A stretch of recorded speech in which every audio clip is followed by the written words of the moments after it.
ఈ switch on చేస్తే అక్కడ కెమెరా వర్క్ చేస్తుంది. రేపు ఉదయం వచ్చి కెమెరా తీసుకెళ్తాను. థ్యాంక్స్. Take care. కూర్చొని మాట్లాడటం వేరు.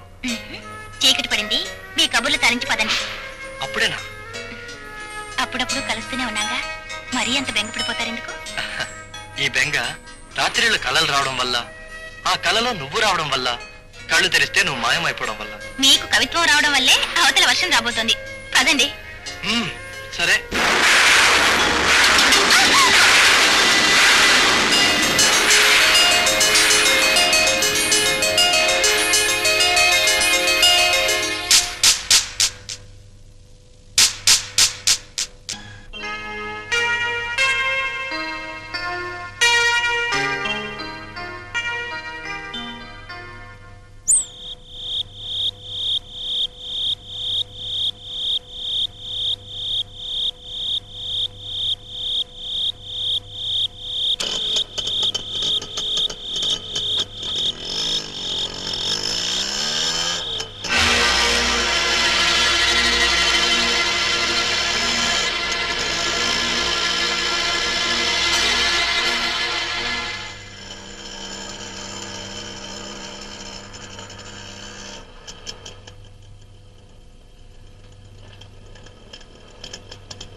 నాకేం తెలుసు? అర్ధరాత్రి పూట ఫోన్ చేసిన వాడి గురించి నీకు తెలియక నాకు తెలుస్తుందా? ఎవడే ఆ కొత్త లవరు? నోటుకొచ్చినట్టు మాట్లాడకండి. మీ బిడ్డకి తల్లిని కాబోయే నా గురించి ఇలా మాట్లాడటానికి మీకు నోరెలా వచ్చింది?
మాతృభాషలో ఏడవచ్చుగా. ఏమైందండి? బండి ట్రబుల్ ఇచ్చింది. నాకు టీవీఎస్ గురించి ఎక్కువ తెలీదు. నాకు బాగా తెలిసే. అలాగా, కొంచెం ఇవ్వండి. నువ్వు రిపేర్ చేసి పెట్టు. ఏమండి, నేను మీకు పార్టీ ఇస్తాను, జ్ఞాపకం ఉందా? అవును, నాకు జ్ఞాపకం ఉంది. ఉంచుకో. పక్కనే ఒక రెస్టారెంట్ ఉంది, అక్కడికి వెళ్దామా? మరి నేను? నువ్వా ఎండ్లో కూర్చొని రిపేర్ చేసి పెట్టు. రెస్టారెంట్కి వచ్చేయి, అక్కడ బయట వెయిట్ చేయి. రండి.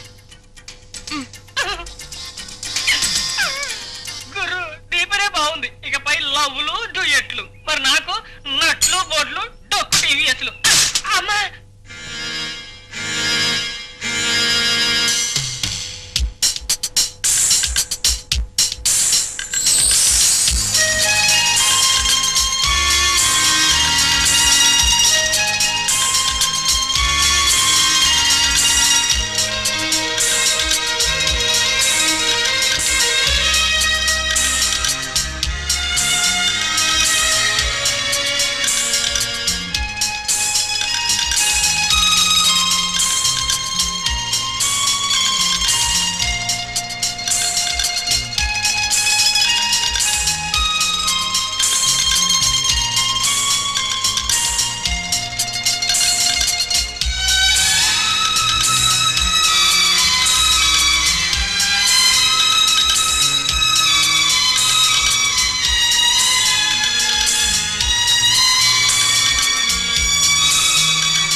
హలో, మినిస్టర్ గారు లేరండి.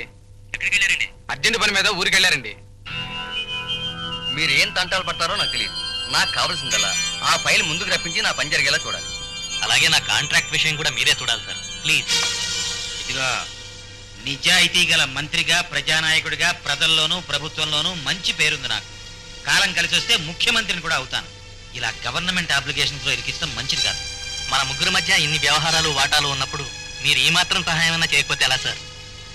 ఏం చేద్దామయ్యా, సీఎం అసలే చండశాసనుడు. ఆవిరిస్తే పేగులు లెక్క పెట్టేస్తాడు. చెయ్యి చక్రం చూడకుండా జాతకం మొత్తం చెప్పేస్తాడు. నేను ఏదో తక్కువ అని కాదు కాబట్టి నెట్టుకొస్తున్నాను. చూద్దాంలేండి. కానీ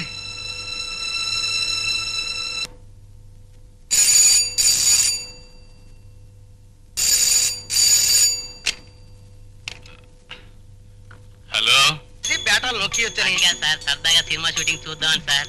మీరిద్దరూ సరదాగా జరదాకెళ్ళి వేసుకుని షూటింగ్ వెళ్ళండి. నేను ఎర్రమోక వేసుకుని ఎంగిలి బీడీలు కాల్చుకుంటూ స్టేషన్ లో కూర్చుంటాను. అలాగే సార్. ఇగో పిచ్చుకలతోటి, పావురాలతోటి, పిల్లులతోటి ఆడుకోండి. పులులతోటి, సింహాలతోటి నాతోటి ఆడుకోకండి. అది కాదు సార్, చిన్నప్పటి నుండి సినిమా యాక్టర్లు చూడాలని సరదా సార్. ఆహా, తప్పకుండా చూడండి రా, అందరూ కొత్త యాక్టర్లే.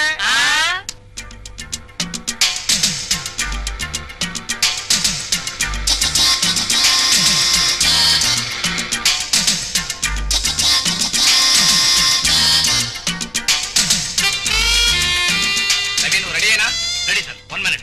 రాము, అక్కడ వైర్ ఉంది, తప్పుకో. బాలు, బుల్లెట్ రియాక్షన్ కి బ్లడ్ కెమెరాకి తెలియాలి. బుల్లెట్ పేలగానే వెంటనే రియాక్షన్ ఇవ్వండి. పేలిన తర్వాత గంట సేపటికే వద్దు.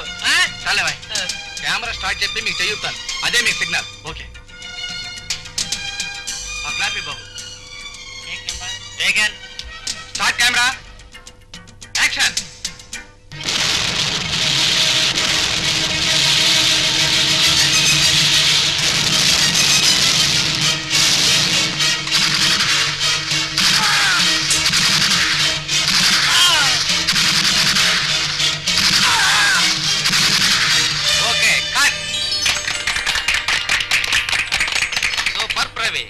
మీ స్పెషల్ ఎఫెక్ట్స్ వండర్ఫుల్.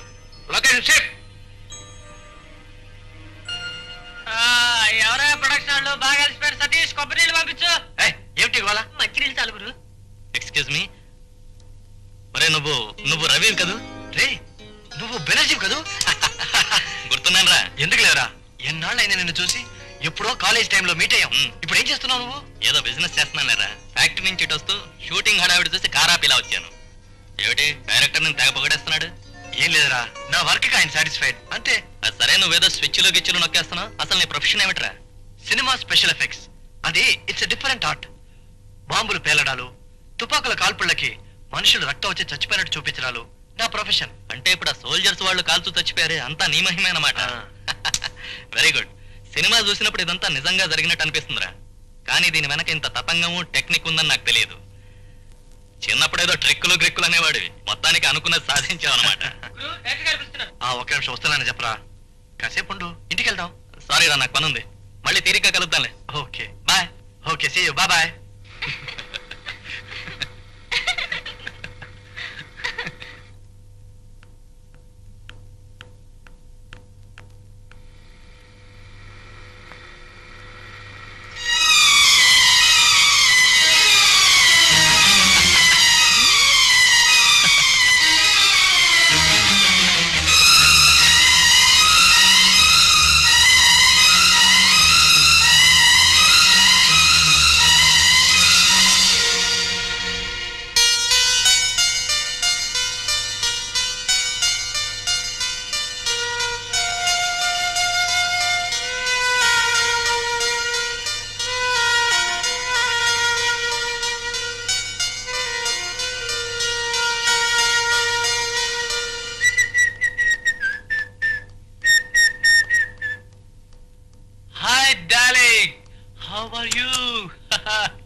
నీకు విషయం చెప్పాలి. మనసుకు నచ్చిన అమ్మాయి ఏ విషయం చెప్పినా నాకు ముద్దుగానే ఉంటుంది. Come on tell me. నేను తల్లిని కాబోతున్నాను. Good news. ఈ మధ్యకాలంలో ఇంత మంచి వార్త ఎప్పుడు వినలేదు. ఈ విషయం చెప్పాలని మీకోసం 2 రోజులుగా ఎదురు చూస్తున్నాను. ఏమైపోయారు? మా నాన్నగారు నన్ను ఫ్యూచర్ లో చీఫ్ మినిస్టర్ చేయాలని ఆంధ్రదేశం ఆ చివరి నుంచి ఈ చివరి వరకు తిప్పుతున్నారు. ఇవాళ సాయంకాలం ఊళ్ళోకి వచ్చాను. రాగానే నీ ఒళ్ళోకి వచ్చాను. సాయంకాలమే వచ్చారా లేక ఉదయమే వచ్చారా? అబ్బా, సాయంకాలం వచ్చానని చెప్తున్నానుగా. ఏమీ లేదు. ఉదయం మీరు కారులో అమ్మాయిలతో వెళ్ళటం నేను చూశాను. ఎవరినో చూసి నన్ను అనుకుంటుంటావు. చూడు, లేనిపోని ఊహించుకుంటూ టైం వేస్ట్ చేయడం ఈ ఆర్కే స్టైల్ కాదు. Come on darling.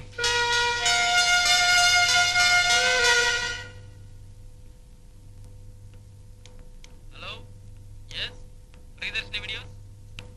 ఏంటండి, చార్లీ చాప్లినా? ఉందండి, పంపిస్తాను. ఓకే, అలాగే. హలో. హలో, కూర్చోండి. కబురు చేస్తే నేనే క్యాసెట్స్ పంపించావనిగా. మీరు వచ్చారేంటి? షాపింగ్ వెళ్తూ ఇలా వచ్చాను. క్యాసెట్స్ ఏమైనా కావాలండి? క్యాసెట్స్ ఏమొద్దు. మీరు వీడియో కవరేజ్ కూడా చేస్తుంటారు కదా? మ్యారేజ్ ఫంక్షన్స్ కి చేస్తాం. సాయంత్రం వీడియో కెమెరాతో మా ఇంటికి రాగలరా? ష్యూర్. ఫంక్షన్ ఏమైనా ఉందా? అలాంటిదే, తప్పకుండా రావాలి. అలాగే. థ్యాంక్స్, వస్తాను.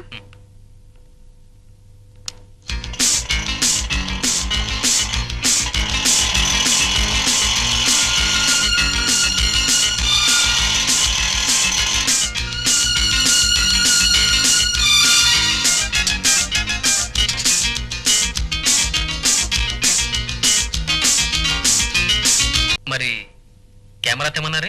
అవును. మీకెలా చెప్పాలో నాకు అర్థం కావట్లేదు. ఏ విషయం? ఈ రోజు రాత్రి మినిస్టర్ గారు అబ్బాయి రామ్ కుమార్ వస్తాడు. నేను అతనితో కలిసి ఉండగా ఆ దృశ్యం మీరు వీడియో తీయాలి. వాట్? ఐఎమ్ సారీ మేడం, నేరం అనిపించుకుని ఈ పని నేను చేయలేను. ప్లీజ్. నేను మిమ్మల్ని చేయమంటుంది నేరం కాదు, సహాయం. ఏమిటి మీరు అనేది? మిమ్మల్ని నా అన్నయ్యగా భావించి నాకు అది చెప్తాను. కొన్నాళ్ళ క్రితం నాకు మంత్రి గారి కొడుకు రామ్ కుమార్తో పరిచయం అయ్యింది. నేనే తన ప్రాణం జీవితం అన్నాడు. పెళ్లి చేసుకుంటానని నమ్మించాడు. కానీ అతను కేవలం నన్ను ఒక ఆట వస్తువుగా వాడుకుంటున్నాడని ఇప్పుడే తెలుసుకున్నాను. రేపు ఒకవేళ నిజంగానే తనకి నాకు ఏ సంబంధం లేదని తప్పించుకుంటే నిజం చెప్పుకోవటానికి నా దగ్గర ఏ సాక్ష్యం లేదు. నేను పతితగాను, పుట్టబోయే నా బిడ్డ ఒక కాలు సరిది దాని కొడుకును మిగిలిపోవచ్చు వస్తుంది. అలా జరగకుండా ఉండాలంటే అతని చేత నేను తాళి కట్టించుకోవాలి. దానికి సాక్ష్యం కావాలి. కరెక్టే, కానీ అతను మంత్రి కొడుకు. అన్యాయం చేపట్ట ఆడపిల్ల కాపాడమని ప్రాతిపడితే కాదంటారా? అతను శ్రీహరావు గారి కొడుకు. పెద్దవాళ్ళ విషయాలు తలదూరిస్తే ఎట్టి పరిస్థితుల్లోనూ మీ పేరు బయటికి రాదని పుట్టబోయే నా బిడ్డ మీద ప్రమాణం చేస్తున్నాను. దయచేసి నాకు ఈ సహాయం చేయండి. కాదని కన్నయ్య. ఆల్ రైట్, నేను మీకు సహాయం చేస్తాను.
స్విచ్ ఆన్ చేస్తే అక్కడ కెమెరా వర్క్ చేస్తుంది.